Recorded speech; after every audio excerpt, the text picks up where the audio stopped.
if you had told me that I was going to make this well, first of all, what's up, guys? Hi. But if you had told me that I was going to be making this video like 3 days ago, it wouldn't make any sense. Well, first of all, let me explain what happened. Well, let me tell you where I am now so that you have something to actually like hold on to while you listen to what happened, so you can see how I got to that place. I think I'm happy. But like genuinely happy. Not like a slippery sort of anything like that. Now, let me explain to you what happened. I was sitting here, this was the 15th. I was sitting here in the morning, and I was just rolling a blunt, doing my regular thing, and I was sitting here, and I was thinking about a video I was going to make for you guys, and I was going to talk about, it was going to be like part 4 or 5 or whatever we are in the series, my last couple of videos. I was sitting there thinking, and I was going to make a video to talk about why it was that that the last mushroom trip I had was so bad. But there was something about, like, because my last mushroom trip was horrible. It was fucking, ugh. I just wanted to get the fuck out. But as I was sitting there thinking about telling you guys the story and why it was that way, I started to panic. Like, I had a full-on panic attack. You know, I started, like, breathing really heavily. My heart rate started to race. I started sweating profusely, and within minutes, I was sitting there on the phone with my girlfriend, just like weeping, like not even like really weeping, but like an adrenaline cry. You know what I'm saying? Just like breathing really, really obnoxiously and trying to catch your breath, and just like it was bad. And I had figured on the 15th that it was because I had started my day off with a cup of hot chocolate. I like hot chocolate. There's nothing wrong with hot chocolate. And I have a little coffee maker that used to be my mom's that I brought over. Oh, fuck, somebody's attacking me on WoW. Why do people do that? Why, when I'm just chilling there, just on my fucking mount, just not I never attack anybody. I never attack anybody. And people just, they don't give a fuck. They're gonna attack. Anyway, yeah, on the 15th, I thought that the reason I had that panic attack was because I had started my day off with just a lot of sugar and nothing else. Because I've had that happen before. I've had like a really, really bad, almost like a bad drug trip. Back in like 2009, I drank like 3 Red Bulls for some reason. I wasn't even thinking about it. They were just there, and they were just in the fridge, and it was just something I was drinking. And then I went out to walk my mom's dog, and I came back in just in panic mode. Like, my heart, like, it was bad. It was bad, like, I was, ugh. But that's what happened again. Only this time, it lasted all fucking weekend. Until, yesterday night when I managed to get, when somebody gave me Xanax. Which I'm really not supposed to have, because they don't prescribe Xanax to you until you're 24. I think that's the legal one. But it's, they gave it to me at the hospital. I went over there and I was just panicking. I was freaking out. You may see this. I don't know if you can see that, but there's more on the back of my head. Like, I was just banging my head against shit, and I was like trying to make myself puke, doing whatever I could to get out of my head. And it lasted like 3 days, and I got very suicidal, more suicidal than I've ever been in my life. Suicide, before when I looked at suicide, it seemed like a last resort. You know what I'm saying? But over the last 3 days, it was something I had to try to avoid. I had to go out of my way to avoid just like ending my existence, because that's how trapped inside of my body I felt. And that's because of all the psychedelics I've been taking. That's what I want to get to. Nobody told me that you weren't supposed to take that many psychedelics at once, or that much in between, because I listen to people like Terrence McKenna and stuff, and Dennis McKenna, and these people. I heard on the Joe Rogan podcast a while back when they were interviewing Terrence McKenna's brother. Terrence McKenna died in like 2000, but his brother's still around, and they did a lot of their experiences together in the Congos or whatever on mushrooms. And forgot what I was talking about. Fucking. Oh yeah, no. So they were. the way that they made it seem was that you could just, like, if you're a smart person and you make sure you do it in a way that the drug itself won't kill you, there shouldn't be any problem with just taking psychedelics. But what I now know is that your brain gets over-flooded with two things: dopamine and serotonin. Now, serotonin, that is the thing that makes you happy. It brings the energy, it brings the good times into you.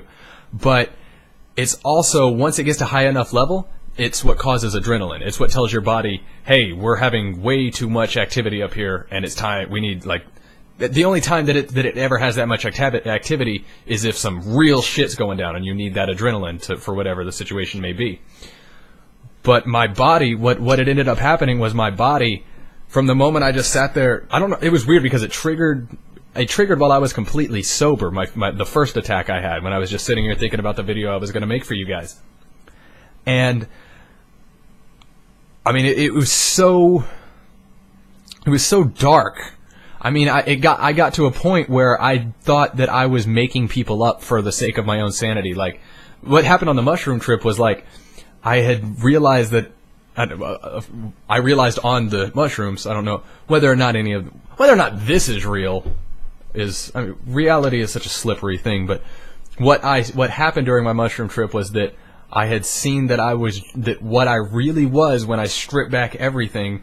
I'm just like a single point of consciousness in nothing, with no sense of up or down, left or right, nothing, just alone, without any light or dark. Well, I guess you have to have one or the other, I guess, but just a single speck without any sort of physical manifestation. So the conclusion I came to was that this life is, well, it was kind of a conclusion I came to before, but I realized why I had come to the conclusion, and it was like this thing we call life, or that I call life, is just some sort of deep, like, meditational state to keep myself sane, to make myself believe that I'm not actually alone in this. And I was there for like 3 days. So it was like nothing anybody could tell me. There's nothing you can tell a person who's in that mindset, because they just feel like it's them talking to themselves. You know, they feel like it sounds silly when I say it, but that's how I genuinely felt. And it's the darkest, most terrifying, it grabs you at the hardest level, period. Like I can't even come up with a darker place to be than thinking that, like, not only now, but this whole time it's just been you. And I think a lot of it comes from the fact that, I feel myself breathe, you know what I'm saying? I can feel the experience I'm having. But when I look at somebody else who's mirroring the things I'm doing, talking and stuff, and they look like me, you know what I'm saying? But I don't feel their existence. Like, I don't feel their senses. I can only feel my 5 senses. So when I'm sitting there looking at a person and they're talking to me, I still kind of don't have any real way of knowing that that's a real person, because I'll never, at least not anytime soon, am going to be in their cockpit. You know what I'm saying? I'm not going to be able to confirm that they're having the same experience I'm having. So the conclusion I had come to, and that I'd been stuck in for like the last 2 or 3 days, that was causing all these panic attacks, was thinking that I truly was, like, this is like my fucking brain playground or something like that. And that's why, like, the universe just goes on forever, and, like, black holes don't actually have, like, we don't know what's on the other side of a black hole, because I haven't made that yet and shit. I mean, it sounds crazy. I understand that it sounds crazy, but you have to understand that when your brain is flooded with adrenaline, or serotonin, which is thus adrenaline, and dopamine. The dopamine is something that's mainly, well, you don't get as much of it in your life, but you can really stimulate a lot of dopamine into your brain on psychedelics, specifically natural psychedelics like mushrooms. And the dopamine, that's what causes, like, your crazy weird thoughts about, it just makes you think weirdly. So that's why I couldn't get out of thinking about just the universe and consciousness. I couldn't stop thinking about what, why, and where we are. I'm going to see, I was supposed to go today, but I'm going to see a doctor by the name of Dr. John Boris. Because the original physician I went to recommended him to me because he saw that I was, like, in a little bit too deep of a mental state for the guy who I went to help. But tomorrow at 11, I'm going to see Dr. John Boris, and the hospital gave me about 20, here, I'll show you. This is actually, you guys might like to see this. It's not like you can prove what it is, so I don't know how I could get in trouble, but this is my this is my grandma's old box, and it's what I keep all of my most hardcore stuff in.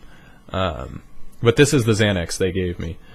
And I take 1/4 of them. Here, let me see if I can get it closer to the camera.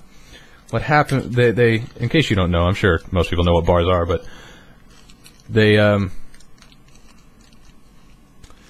let's see if I can get my camera to focus. Maybe? No? Well, I guess not. But they come in fourths. So what I do, what I was told to do, and it seems to be doing great, is one every 5 to 6 hours, even if I feel like I'm doing okay, because it takes a while to set in, and and my heart rate will start going back up and everything, and I'll start panicking and all that. But it seems like 2 days ago was absolute hell, and I wanted to kill myself to escape. I mean, the only thing that kept me from doing it was homeboy Jojo holding me down in the bathroom. And it was a fucking mess, dude. I mean, it's the darkest point in my life I've ever been. But my point of this video, besides telling you what's happened, is, well, first of all, I'm done with psychedelics for a while. Besides just like weed and stuff, even weed though, like I gotta make sure. The thing that I found out about weed is it increases, it just amplifies the feeling you currently have. So if you're already in a bad mood and you smoke weed, it's most likely not gonna help. It's just gonna it won't amplify the bad mood. But if you're in like a panic mode or something that's outside of something that you can that's simple for you to change your mood in, if you're like panicking or you're really happy or whatever, it's just going to amplify those major senses that you have. So it's not good to smoke while like in the middle of a panic attack or anything like that. I also drank for my first time over the weekend before I got my hands on the Xanax, because I just didn't know what else to do. I bought 2 bottles of wine, and I didn't buy a corkscrew, so I also had a little panic attack trying to get the wine bottle open. But what I would do is I've been laying there in the living room, and I'd put a piece of ice or two in a little glass about half the size of this one, and I would just fill it with wine, and every time my heart would start to rush, because I would, unless I'm like zoning out on the video game, my heart will start to rush, and or it would until I had the Xanax. I would just take a sip of the alcohol, but even that I couldn't hold it down. I hadn't eaten since the 15th. Until today, I have not truly eaten. I've just been like, just to make sure I don't die, I was taking little pieces of bread and mushing it up into like a pill type thing, just really mushing it hard and then just swallowing it like in one gulp with some water, like a pill. I may have to stop this soon to go on to the next one. But yeah, now I'm definitely off. I mean, I don't think I'm done with psychedelics or anything like that, because I still truly believe that they are one of the greatest, if not the greatest, cure for this machine that we call life. Not just the human race. I mean, everything that's capable of putting nature into them. I think it has to be done before we can see any true progress. But please be careful. I know I said that in my last video, but now, like, this is a serious shit. Like, you can really just overflood your brain with, like, I mean, you gotta stay human. You have to stay in the human. You know what I'm saying? You have to spend more time being here in your human body than anywhere else, because I completely lost my footing. I completely lost, like, because this is supposed to be home base, you know what I'm saying? Like, when you come back from a trip or whatever, you're supposed to, okay, I'm good, I'm back here. But when you spend so long in a psychedelic world, it's like, well, this one's just as slippery, and as, so I as a piece of consciousness just felt so terrified and like, just, ugh. I mean, even in my sleep, my heart was racing. I couldn't stop. I mean, I haven't slept for more than like 8 hours since the 15th. So hopefully tonight I can get some really good sleep in, because I'm still having small panic attacks between things, but the Xanax and hope. What I'm thinking they're going to put me on, what everybody's telling me is they're going to put me on Zoloft, and yeah, which is a more specific thing. The Xanax is just more to calm me down until I can get my proper prescription, my specific prescription for what I exactly have. But the Xanax is definitely helping, and I seem to be coming back down to earth. Because I mean, it's weird. You have to work your way out. You have to work your own way out of thinking that you're making everybody up. So that's what I had to do, and that's where I am right now. But I feel good. So hold up. Let me stop this and go into the next video.